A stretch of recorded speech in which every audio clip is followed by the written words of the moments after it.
Hey guys, John here, and I'm excited to talk to you guys today about Naruto to Boruto Shinobi Striker, which just came out yesterday for PS4, Xbox One, and PC. Now originally I wanted to do a review video on Shinobi Striker, but I also kind of wanted to do a comparison video comparing Shinobi Striker to Dragon Ball Xenoverse 2, and I decided why not just try to do both of those things in one video. So that should work out, right? Before I begin, I'd just like to make it clear that this is going to be a video about why I personally think Shinobi Striker took the concept of what Dragon Ball Xenoverse started and improved it.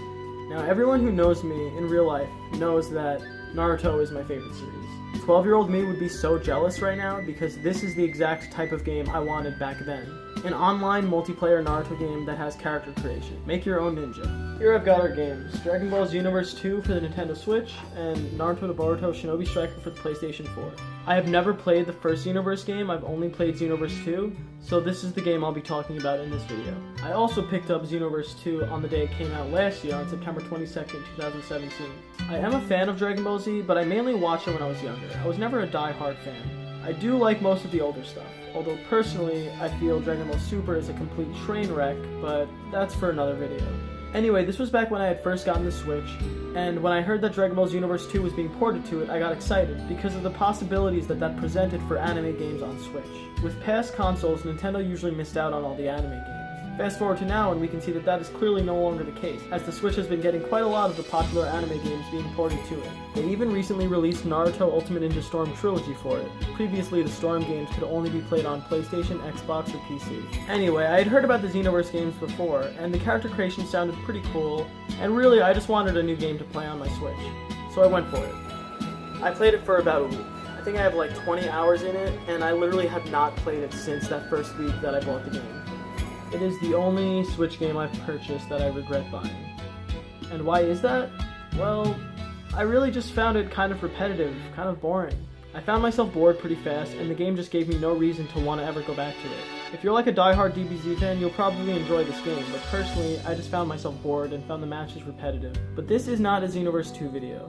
This is a video about Shinobi Striker. So why am I even comparing the two in the first place? Well, let's get into that. No matter how you look at it, Shinobi Striker copied Xenoverse.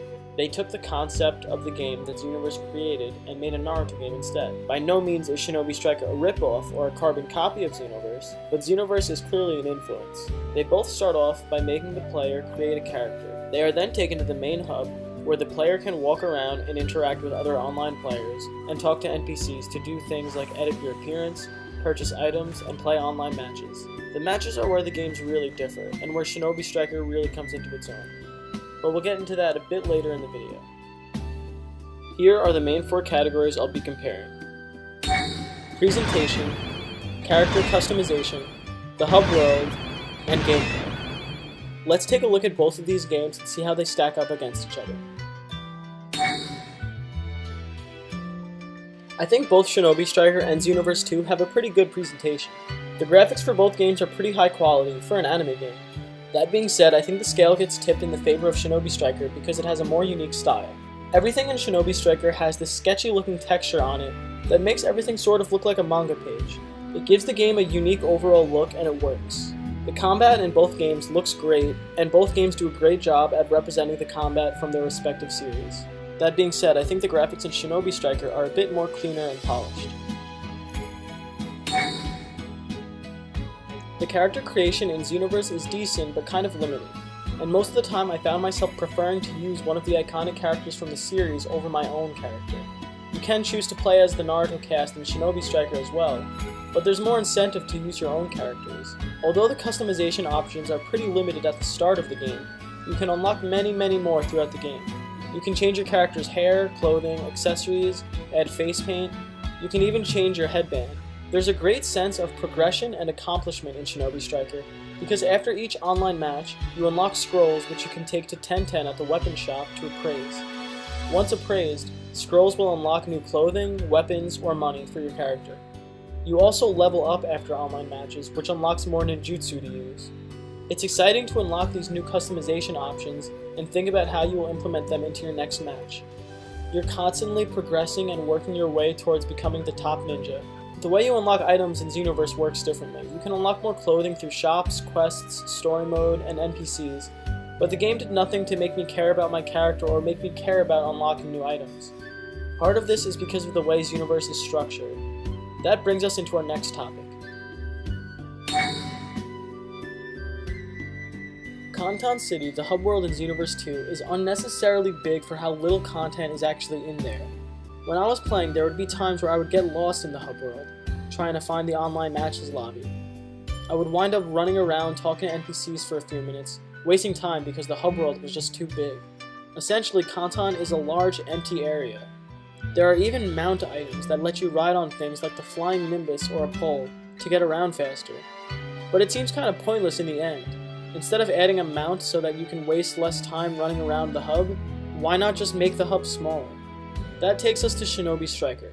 The hub world in Shinobi Striker is a small circular area in the Leaf Village. All the NPCs and shops you need are spaced conveniently next to each other.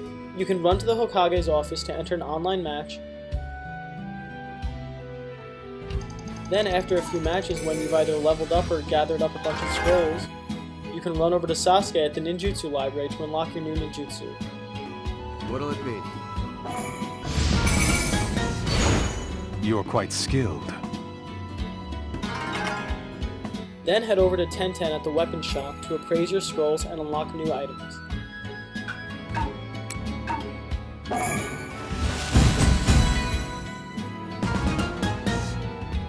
Sakura is right next door at the inn, where you can equip your new items and equipment. Welcome!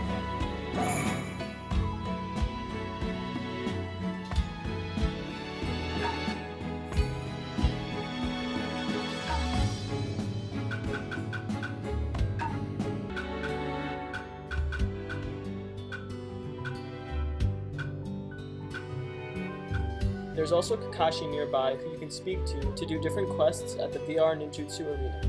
It all becomes rather formulaic, and Shinobi Striker makes it so accessible and easy to understand. I can't say the same for Kanton City in Xenoverse 2. Also, the music in Konoha is relaxing and peaceful, and in Kanton City you get this.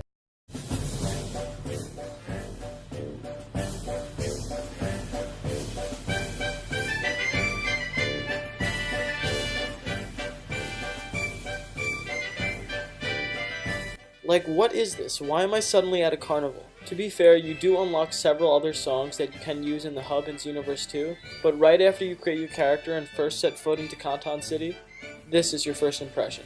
It's just very odd. I much prefer the catchy and relaxing theme of the Leaf Village in Shinobi Striker. I've saved the most important category for last, the gameplay. Dragon Ball Xenoverse is a fighting game. You attack the other opponent until their health meter is fully depleted, and then you win. That is not the case with Shinobi Striker. The gameplay of Shinobi Striker is more reminiscent to games like Overwatch, Paladins, or Team Fortress 2. There's different game modes you can play which all have a main objective. You're still fighting other players, but that's not the main goal. There are different game modes you can play which all have a main objective, such as capture the flag, secure the bases, barrier battle, and then lastly there is just a straight up battle mode. You're still fighting other players in these modes, but it's not the main objective. Once your health bar gets fully depleted, you respawn in about 5 seconds and jump right back into the action.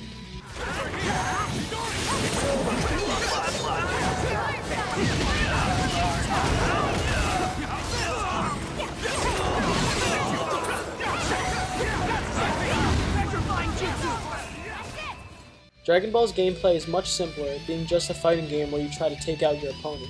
You can fly, dash, shoot energy beams, and you can customize your character's moveset. You get 4 super attack slots, 2 ultimate attack slots, and 1 evasive skill slot. You can equip different moves that you unlock to your created character, or you can choose from one of the many existing Dragon Ball Z characters to play as. You can equip battle items as well. You can teleport behind your opponent, engage in rapid combos. It does do a good job of replicating that DBZ combat we all know and love.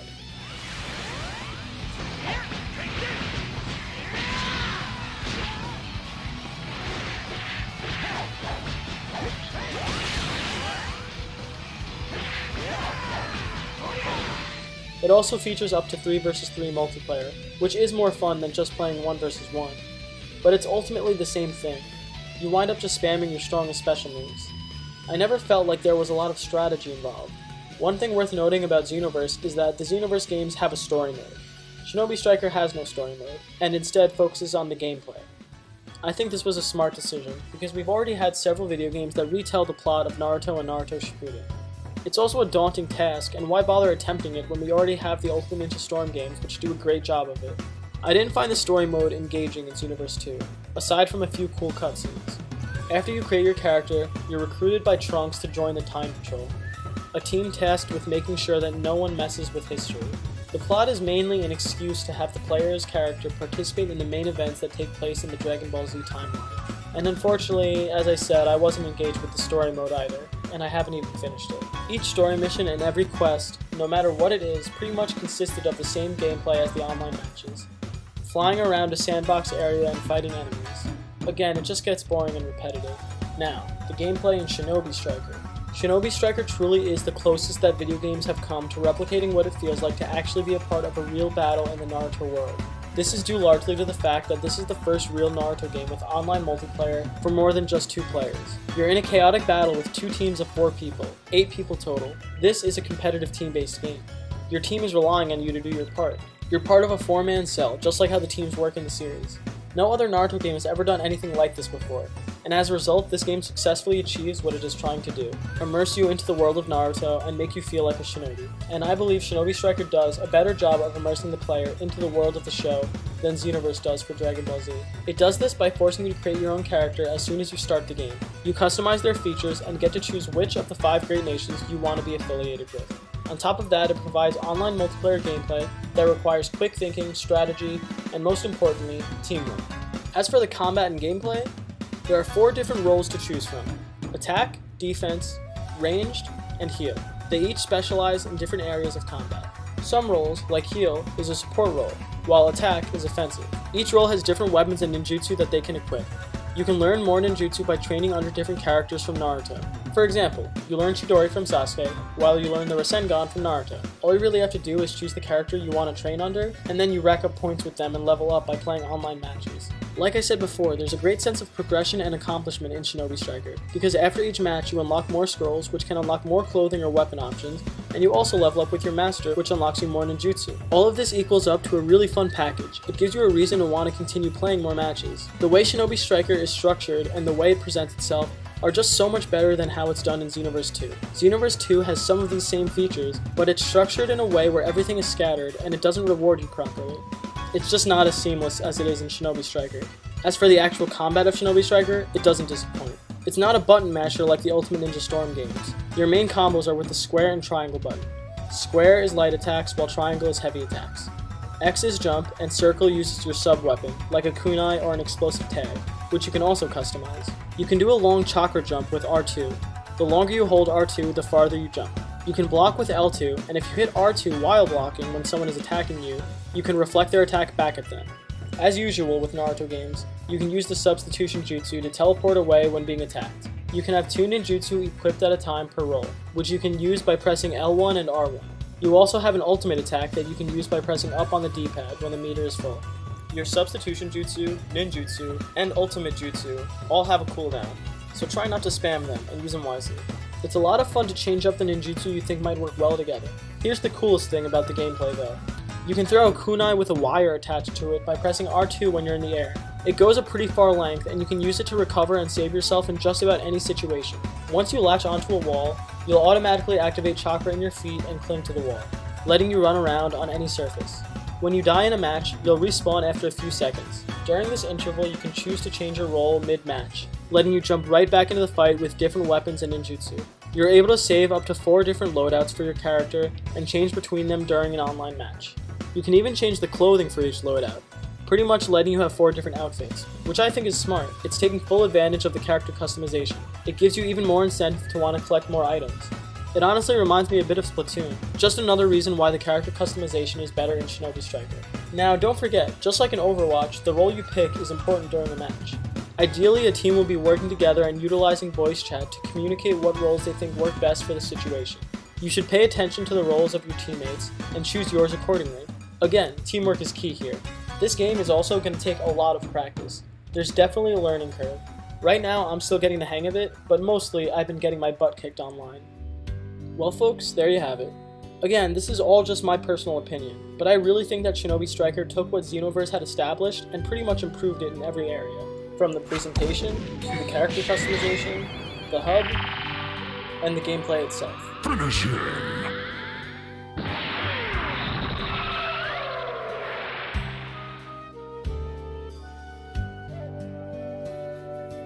I'll admit the fact that I do have a bias in favor of Naruto because I'm such a huge fan of the Naruto series. However, that being said, I do feel that Shinobi Striker has enough strategy and customization that it could be enjoyed by someone who's not a fan of the Naruto series, whereas I feel that Xenoverse is a game for Dragon Ball Z fans and Dragon Ball Z fans only. If you're a fan of Dragon Ball Z or Naruto, these games will make excellent additions to your game collection. Alright guys, before I give my score for Shinobi Striker, let's take a minute to look at the stuff that's bad about the game. Shinobi Striker is far from perfect. The camera is pretty bad, and it can make the online matches really frustrating at times. I haven't had any major lag issues, but when it does lag, it's really bad, and it's not like you can exit the match, so you just have to play through it. This game also has a season pass available for $30. The season pass comes with 9 characters and some exclusive items. I'm not sure exactly who the characters are or anything, I don't think that information's been revealed yet. But $30 for a season pass is kind of a lot. I mean, I would hope there's a lot more than just 9 characters for that price. Shinobi Striker is already a full $60 game. I knew what I was getting with Shinobi Striker and it exceeded my expectations. I was just hoping the game didn't suck. I do not regret my purchase at all. But to charge another $30 for DLC, we'll have to wait and see if it'll be worth it. Now, time for the final verdict. Naruto to Boruto Shinobi Striker gets an 8 out of 10 from this fanboy. If you're still with me, thank you so much for sticking around. Let me know what you thought about the video in the comments. If you like this video and want to see more like it, don't forget to like and subscribe. And don't forget to follow us on Twitch. I just got a new capture card, so I'll be streaming and making more videos more often. In the next few weeks, I'll be streaming a lot of Shinobi Striker, so don't be afraid to come say hi. Alright guys, this video ended up being way longer than I planned. That's it, I'm out. Thanks for watching everybody.